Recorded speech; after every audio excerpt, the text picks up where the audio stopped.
Hello. It's Emma Holmes coming in from Rockstar HQ, and I popped a little bit of a post out on my Facebook page recently asking my gorgeous rock stars what their biggest time drains were. And we are going to dive into some of those time drains right now and see how you can get out of the other side of them, give you some hints and tips to deal with them, and some things to think about. So let's get started now. This one is probably super topical right now. It's about school holidays. So here in the UK, we are currently in school holidays, but equally, this kind of relates to any times where you're out of routine, because that's all school holidays is. It's that kind of change of the routine, and it's the fact that you don't have as long to get on and do your work. Now, up here, you will see a little icon that you can click down on, and you can go and watch my top tips for the school holidays, which is a separate video, and I will also pop it into the descriptions so you can go and have a look at that video in its entirety. But the things that we need to think about are, first of all, managing expectations. Now, when times change and when you don't have as much work time, you need to start to look at managing expectations. These are your expectations.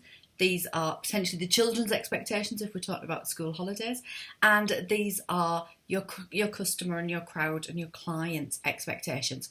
So if you are willing to explain to people that you might not be around as much, that you've got other things going on, that they can expect a response within a certain amount of time, people tend to understand.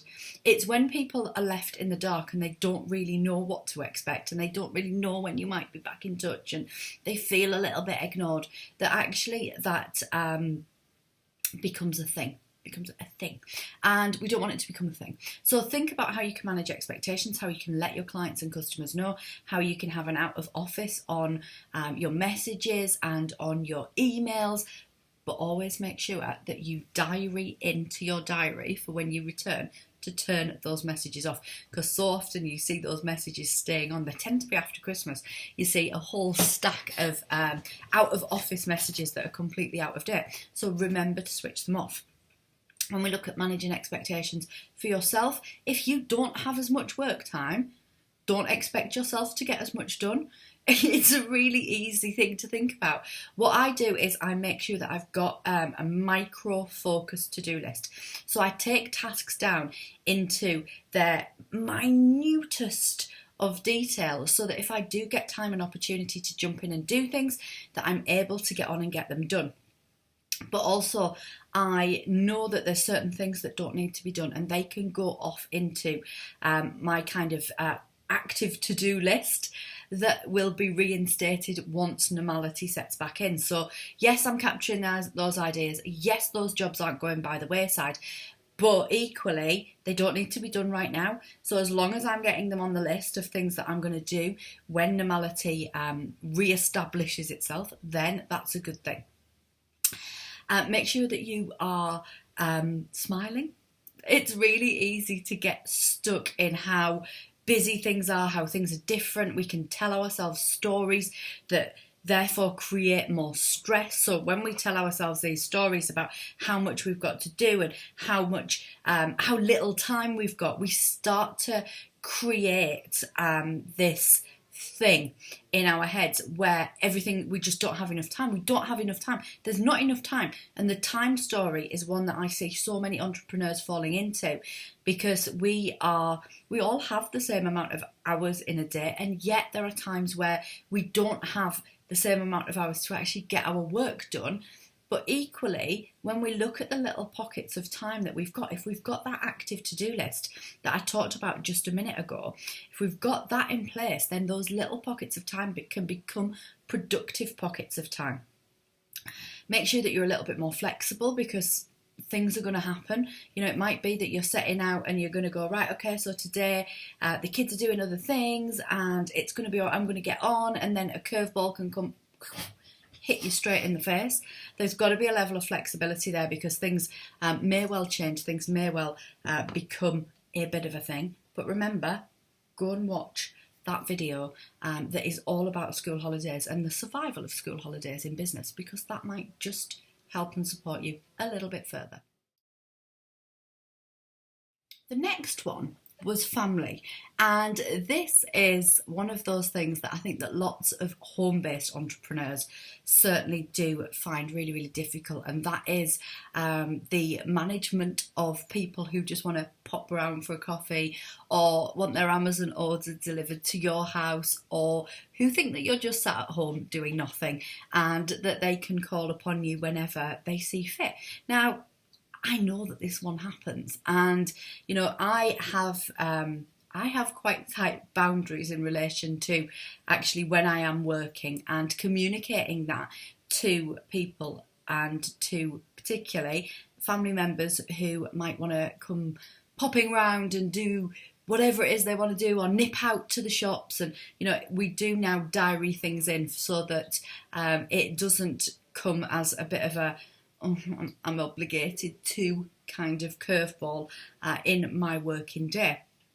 Now, I got a really great tip on this one, and it was from the gorgeous Mojo Prowse, who is the owner of Mojolistics, and she sells amazing crystals. And her top tip was one that I just thought, do you know what, this is absolutely incredible. She says, go and park your car away from your house. If you're working from home, because people look at, you know, maybe the car's on the drive or it's outside of the house and they think that you're in. If your car isn't there, they might just drive past. So I thought that was an absolutely genius top tip from Mo. I loved that one. So might be one that you want to implement. But again, it's about boundaries. It's about communication. You know, I think that lots of people mean well, and they don't really think, and that becomes to you. But if you're not communicating that as being something that you can't just do all of the time, then they expect them not, you know, they expect themselves to be welcomed at any point in time. So I think it's a really important one for you to think about, that management of expectations.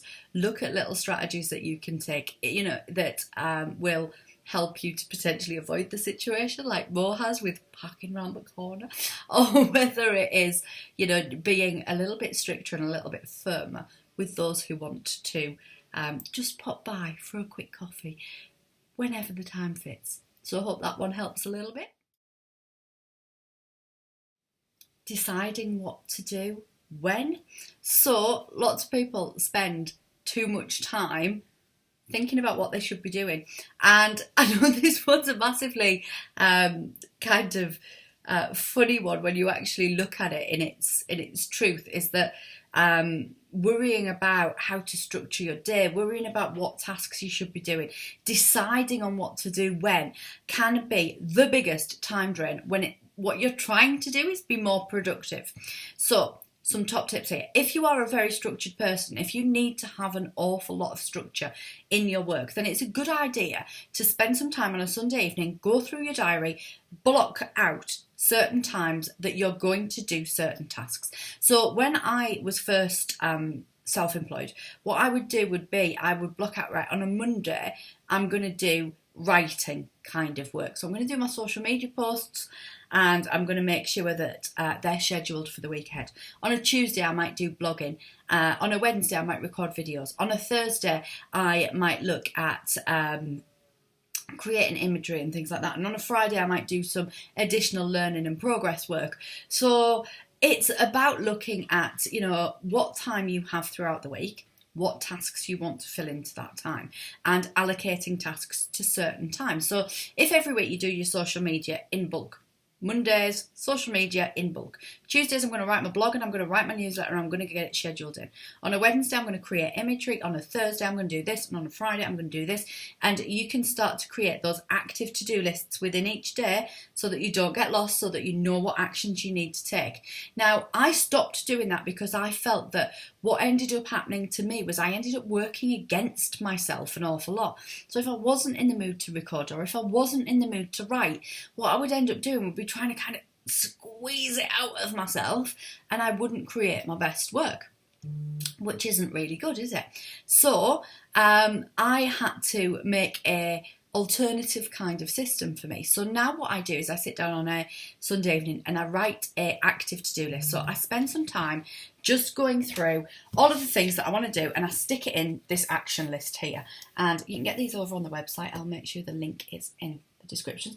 Go through and I would write down all of the tasks that I want to do across the week.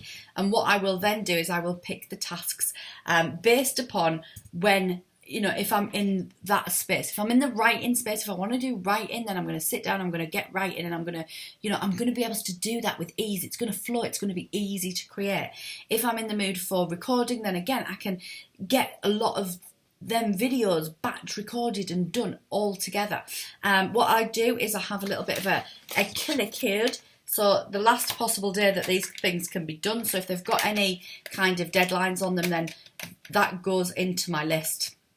Monday, Tuesday, Wednesday, Thursday, Friday, and, you know, making sure that I am ticking off the tasks and things don't end up getting left because I'm not in the mood to do them. But generally, I'm working within my flow. I'm working with what I'm in the mood to do, what I'm in the mood to create. Because if I'm in the mood to create videos, I could sit there and I could make 15. If I'm not in the mood to create videos, then I would squeeze out maybe one or two that aren't that good. So I work now with my creativity, but I have that active to-do list. I have the time aside in my diary that I know is work time. So I go and I choose something off that list and I get on with it. And then that gets ticked off. That cathartic task of ticking things off my list creates momentum, and I can keep being progressively productive. Because I don't want you just to be busy. I want you to be focused on progress and progressively productive all of the time. Sourcing imagery. Yeah, the time drain that can be sourcing stock imagery.